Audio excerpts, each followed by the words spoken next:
जय भीम साथियों। आज हम पढ़ेंगे जाति उत्पत्ति का भ्रमजाल कि कई वर्षों के पहले और कि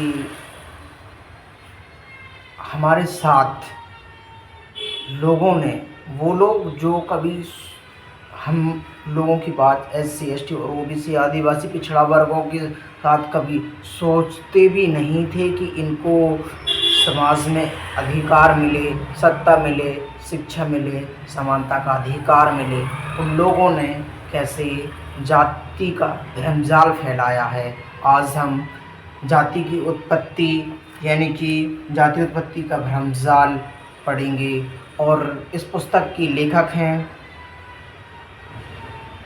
हैं राजीव पटेल और सहलेखक हैं संजय कुमार सिंह। आज इसको हम बड़े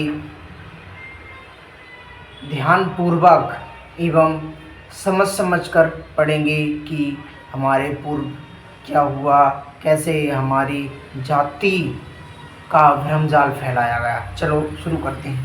भारत में कुर्मी जाति के नामकरण एवं अन्य जातियों के नामकरण से संबंधित जितनी भी किताबें लिखी गई हैं, भारत में कुर्मी जाति एवं अन्य जाति के नामकरण में जितनी भी संबंधित जितनी भी किताबें लिखी गई हैं, वे अज्ञात काल यानी कि वैदिक काल की हैं, जिसे ब्राह्मणवादी काल, काल्पनिक काल कहा जाता है, क्योंकि यह पूर्ण रूपेण या श्रुति अर्थात सुनी बातों का संग्रह है, जो आज से 150 या 200 वर्ष पूर्व पुस्तक के रूप में लिखी गया था।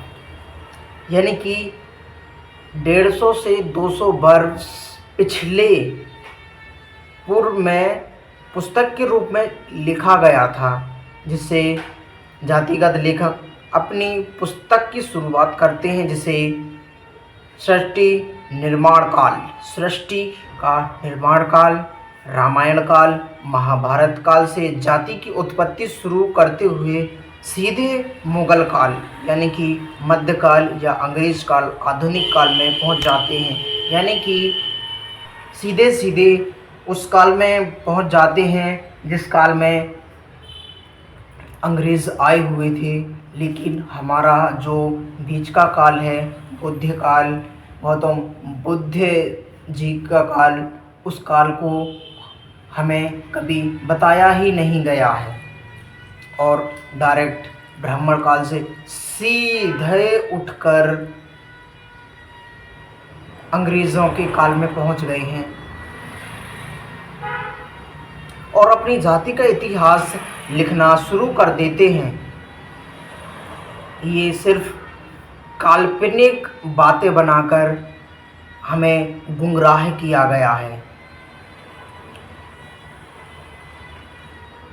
लेखकगण बीच के प्राचीन ज्ञात काल को ना जाने क्यों छोड़ देते हैं। क्यों जाने जो प्राचीन काल ज्ञात काल था उसको लेखक क्यों छोड़ देते हैं, क्या कारण था, जबकि ऐतिहासिक दृष्टिकोण से ज्ञात काल का समय ही सबसे ज़्यादा महत्वपूर्ण है। उस बीच का समय ही हमारे लिए और आप सबके लिए बहुत महत्वपूर्ण काल था, जो कि गौतम बुद्ध जी का काल था। क्योंकि भारत के ज्ञात काल 6ठी शताब्दी ईस्वी पूर्व के बाद काल से ही भारत की सभ्यता और संस्कृति की प्रामाणिक एवं पुख्ता जानकारी मिलती है। उल्लेखनीय है कि ज्ञात काल के प्रामाणिक एवं पुख्ता अवशेष प्राप्त हुए हैं, जबकि अज्ञात काल यानी कि रामायण महाभारत काल के समय का किसी भी प्रकार का अवशेष या प्रमाण आज तक प्राप्त नहीं है। रामायण काल जिस काल चला, यानी कि बुद्ध का काल जो था, जो गौतम बुद्ध के जीवन था एवं उनका धम्म प्रचार था, उन काल को छोड़कर सीधे अपनी महाभारत या रामायण काल में पहुंच जाते हैं और अपनी काल्पनिक पुस्तक लिख देते हैं।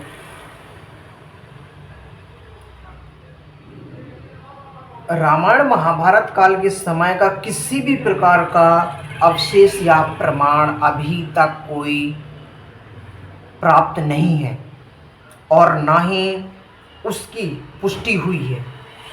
यद्यपि कुछ लोग प्राचीन काल के कुछ अवशेषों को जबरदस्ती रामायण महाभारत काल से जोड़ते हैं, लेकिन ये उनका अंधविश्वास और जिद्दीपना मात्र है।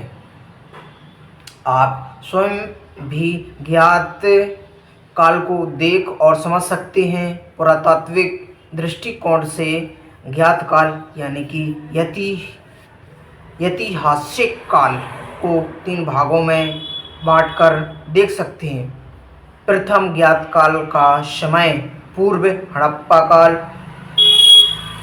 पूर्व सिंधी घाटी सभ्यता 3500 ईस्वी पूर्व से लेकर ईस्वी पूर्व 6ठी शताब्दी का काल ज्ञात है, क्योंकि पुरातात्विक विभाग के पास इस काल के खुदाई में मिले काफ़ी अवशेष मौजूद हैं। यानी कि जब गौतम बुद्ध का काल था तब उस काल के अवशेष एवं प्रमाण हर जगह आपने जगह जगह देखा होगा कि गौतम बुद्ध जी की मूर्तियाँ निकलती हैं ज़मीन के अंदर से, क्योंकि जो ब्राह्मणी सभ्यता थी उनने गौतम बुद्ध का काल है वो लिखना बंद कर दिया एवं उनके जो प्रमाण थे उनको दबाना शुरू कर दिया, जिससे मानव सभ्यता के विकसित होने का काफ़ी पुख्ता सबूत मिलता है। परंतु इस काल के लोग कौन सी जाति व्यवस्था को मानते थे या कौन सी धर्म संस्कृति को मानते थे या कौन सी लिपि एवं भाषा को व्यवहारिक रूप से प्रयोग में लाते थे या वे देखने में कैसे थे आदि तथा आज तक किसी भी पुरातात्विक विज्ञानी अर्थात पुरातात्विक विशेषज्ञों को सही पता नहीं चल पाया है। केवल अनुमान के आधार पर विभिन्न इतिहासकार अलग अलग प्रकार से वर्णन करते हैं। यानी कि उसके आगे फिर जाति की उत्पत्ति का इतिहास लिखने वाले लेखक कैसे ज्ञात कैसे कर सकते हैं कि उनकी जाति की उत्पत्ति हजारों वर्ष पूर्व हुई थी। दूसरे ज्ञात काल की सभ्यता ईस्वी पूर्व 6ठी शताब्दी से लेकर ईस्वी सन अर्थात 600 वर्ष का समय तक है, जिसे बौद्धिक सभ्यता यानी कि बुद्ध काल की सभ्यता भी कहते हैं। 600 वर्ष का समय, लेकिन 600 वर्ष का जो समय था वो काट दिया गया है और जो अपनी ब्राह्मणी संस्कृति थी उनने इसको हमारे मूल निवासियों के लोगों पर ये थोप दी गई है।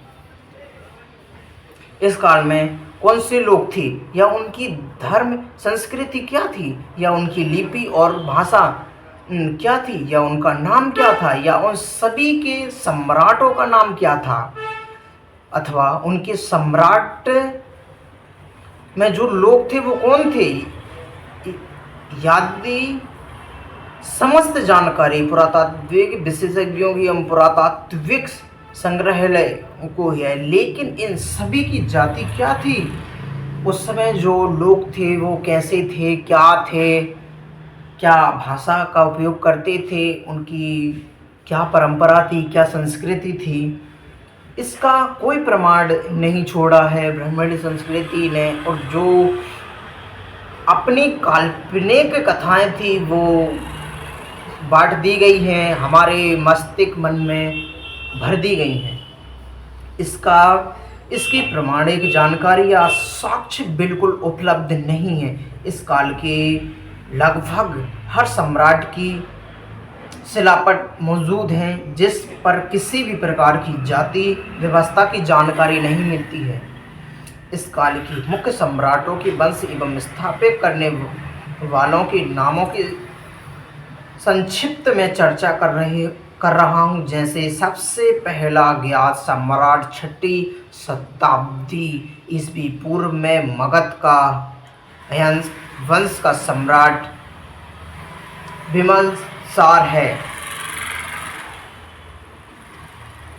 इसके बाद क्रमशः शिशुनाग वंश के सम्राट शिशुनाग चंद और नंद वंश के महापद्मानंद, मौर्य वंश के चंद्रगुप्त मौर्य, शुंग वंश के पुष्यमित्र, कष्ट वंश, कर्ण वंश तथा उनके बाद क्रमशः हिंद वैदिक ज्ञान शासक, यूनानी शासक जो भारत में बस गए, बैक्ट्रियानी शासक यानी कि यूनानी शासक जो भारत में बस गए थे।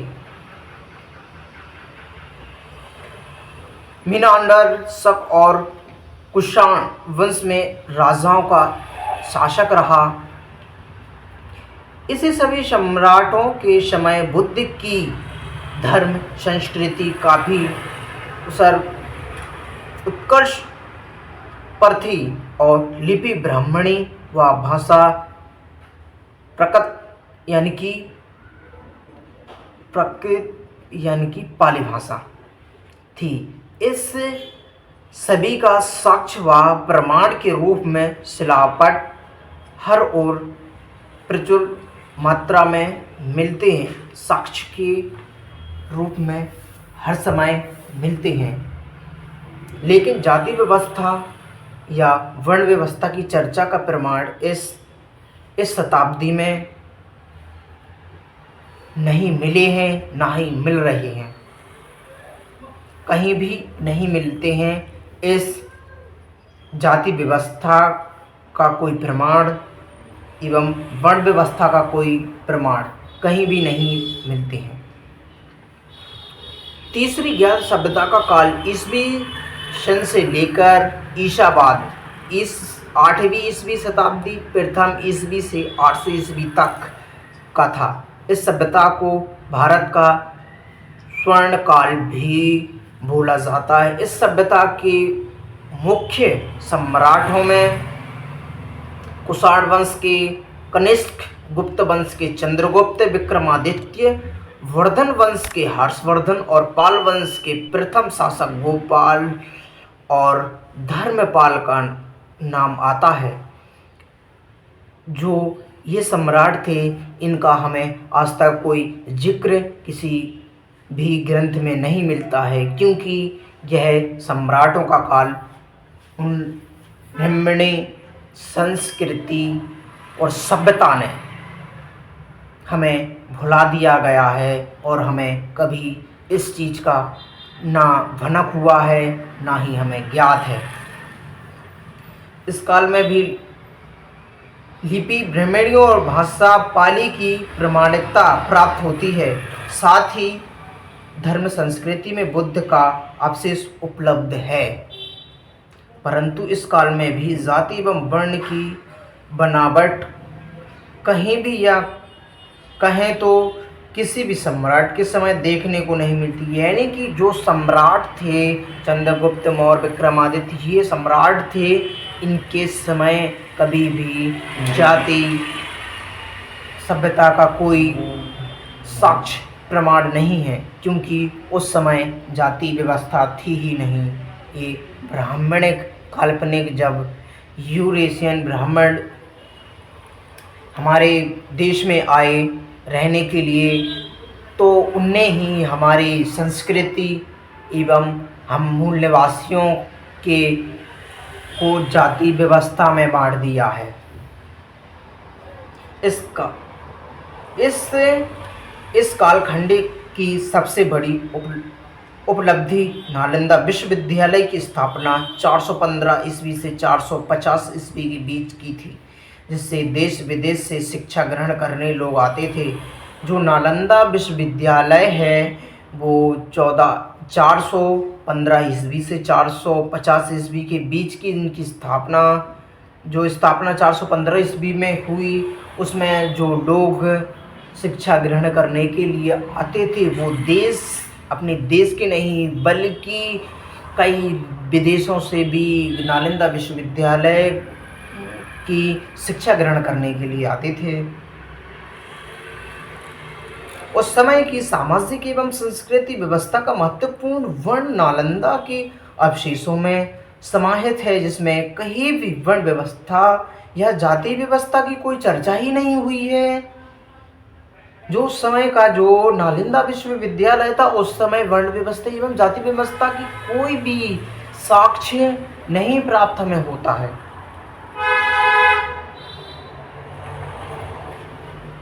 8वीं सदी अपराधी पाल वंश के शासक धर्मपाल 750 ईस्वी से 810 ईस्वी के बीच के भारत में काफ़ी बदलाव देखने को मिलते हैं। भारत की सभ्यता संस्कृति भारत लिपि धर्म उपासना एवं वर्ण जाति में एक न्यायपक प्रमाण एवं अफसोस साहित्य मिलना शुरू हो गए हैं, जिसकी चर्चा आगे कर रहा हूँ। यह वीडियो हालांकि लंबी होती जा रही है, लेकिन आज हम इतना ही पढ़ेंगे, आगे का हम कभी और जिक्र करेंगे। जय भीम, जय संविधान, जय लोकतंत्र, जय मूल निवासी, जय भीम।